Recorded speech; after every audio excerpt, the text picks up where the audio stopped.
Hey kids, welcome to the Fort, where each week we get to read stories together. My name is Mr. Colin, and I'm wearing my Dr. Seuss shirt today because we are going to read the last story that Dr. Seuss ever wrote. But before we read it, I wanted to show you a little bit about how Dr. Seuss writes books, because he started this book while he was alive, and then some of his friends helped him finish it even after he died. Did you ever wonder what Dr. Seuss looks like? Here's a picture of him when he was a grandpa. And the back of this book has some really cool parts to it. These were the sketches for this book that Dr. Seuss wrote and his friends found in his journals when they were going through all of his cool things in his house. Notice here, though, that he made a mistake and had to scratch some words out. And here he had to add a word. In fact, look on the next page. Here he made lots of mistakes. This is when he was thinking about what the words were going to be. You see down here? He was working on lots of different rhymes. Flea, knee, three, me, tree. It'll be fun when we read the real book to find out, is there a principal in the book? What's his name? This is going to be fun to read because even adults make mistakes when they write. And when you do something creative like writing a story, lots of the story is going to be making mistakes, trying again, and working your way all the way until you get the story right. So don't be afraid of making mistakes. Even Dr. Seuss made mistakes. So this story is called Dr. Seuss, Hooray for Diffendoofer Day. And some of those friends that helped him were Jack, Prelutsky, and Lane Smith.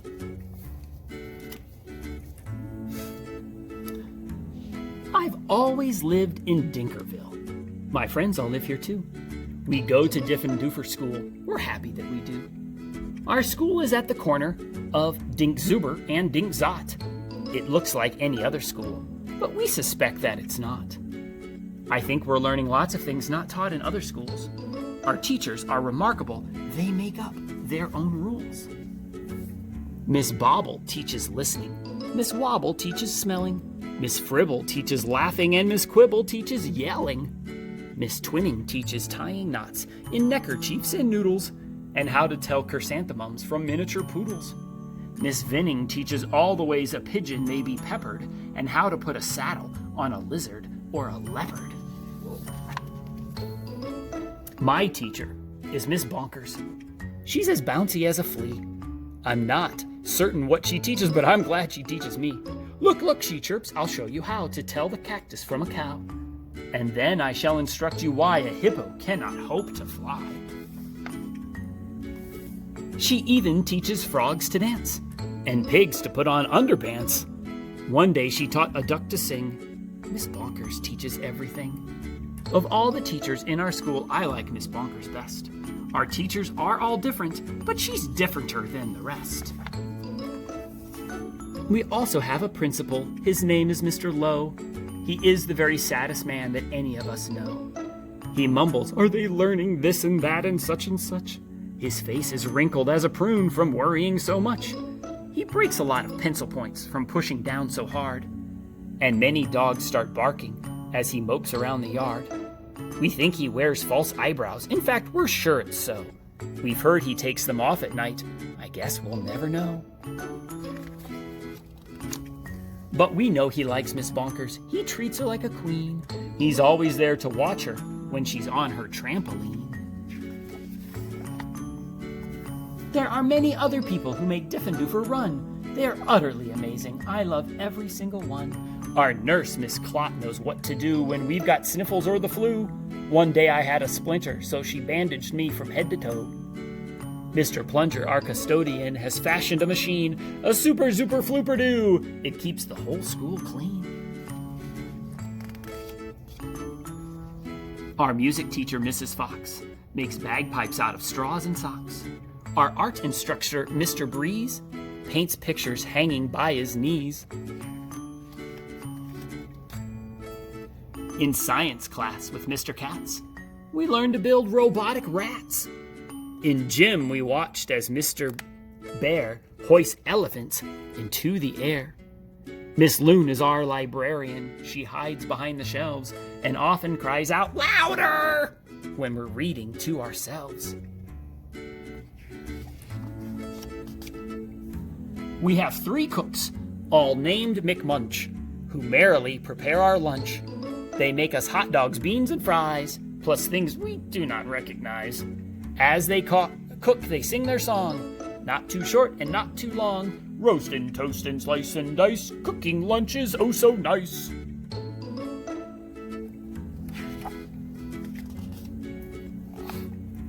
We were eating their concoctions, telling jokes and making noise, when Mr. Lowe appeared and howled, "Attention, girls and boys!" He began to fuss and fidget, scratch and mutter, sneeze and cough. He shook his head so hard we thought his eyebrows would come off. He wrung his hands, he cleared his throat, he shed a single tear, and then sobbed, "I've something to announce, and that is why I'm here. All schools for miles and miles around must take a special test to see who's learning such and such, to see which school's the best. If our small school does not do well, then it will be torn down, and you will have to go to school in dreary Flobbertown." "Not Flobbertown!" we shouted, as we shuddered at the name, for everyone in Flobbertown does everything the same. It's miserable in Flobbertown. They dress in just one style. They sing one song, they never dance. They march in single file. They do not have a playground. They do not have a park. Their lunches have no taste at all. Their dogs are scared to bark.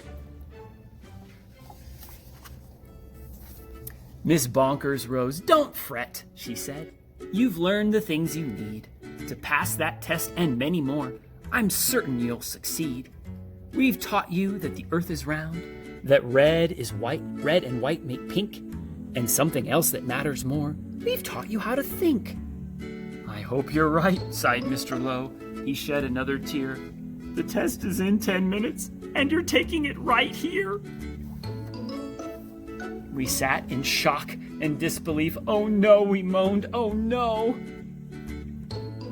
We were even more unhappy than the unhappy Mr. Lowe. But then the test was handed out. "Yahoo!" we yelled, "Yahoo!"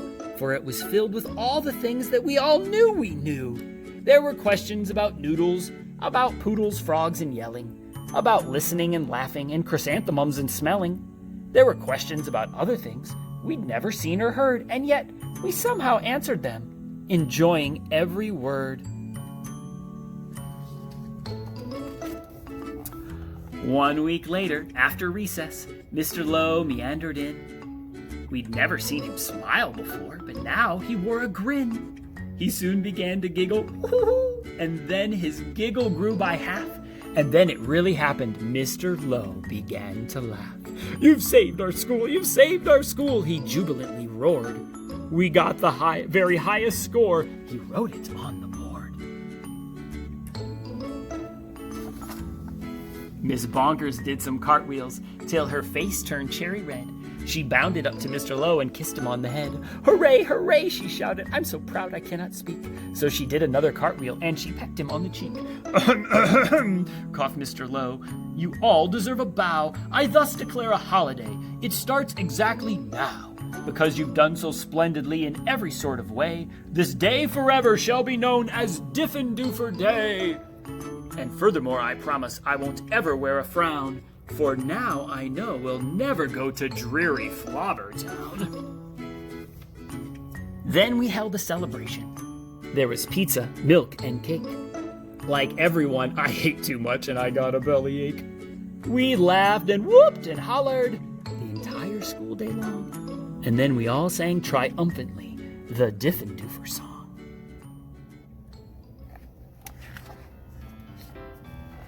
We love you, Diffendoofer School, we definitely do. There surely is no other school that's anything like you. You're gribulous, you're grobulous, each day we love you more. You are the school we treasure and unceasingly adore. Our finest school in Dinkerville, the only one as well. We love you, Diffendoofer School, much more than you can tell. You are so Diffendooferous, it gives us joy to say, 3 cheers for Diffendoofer School! Hooray! Hooray! Hooray! Be guys for reading a silly book with us today. Dr. Seuss, hooray for Diffendoofer Day. So, when you have a fun story to write, don't worry about starting the story and having some mistakes or some cross-outs or some scribbles. Don't let that stop you. Write your own stories. Have a great day. Thanks for joining me in the fort.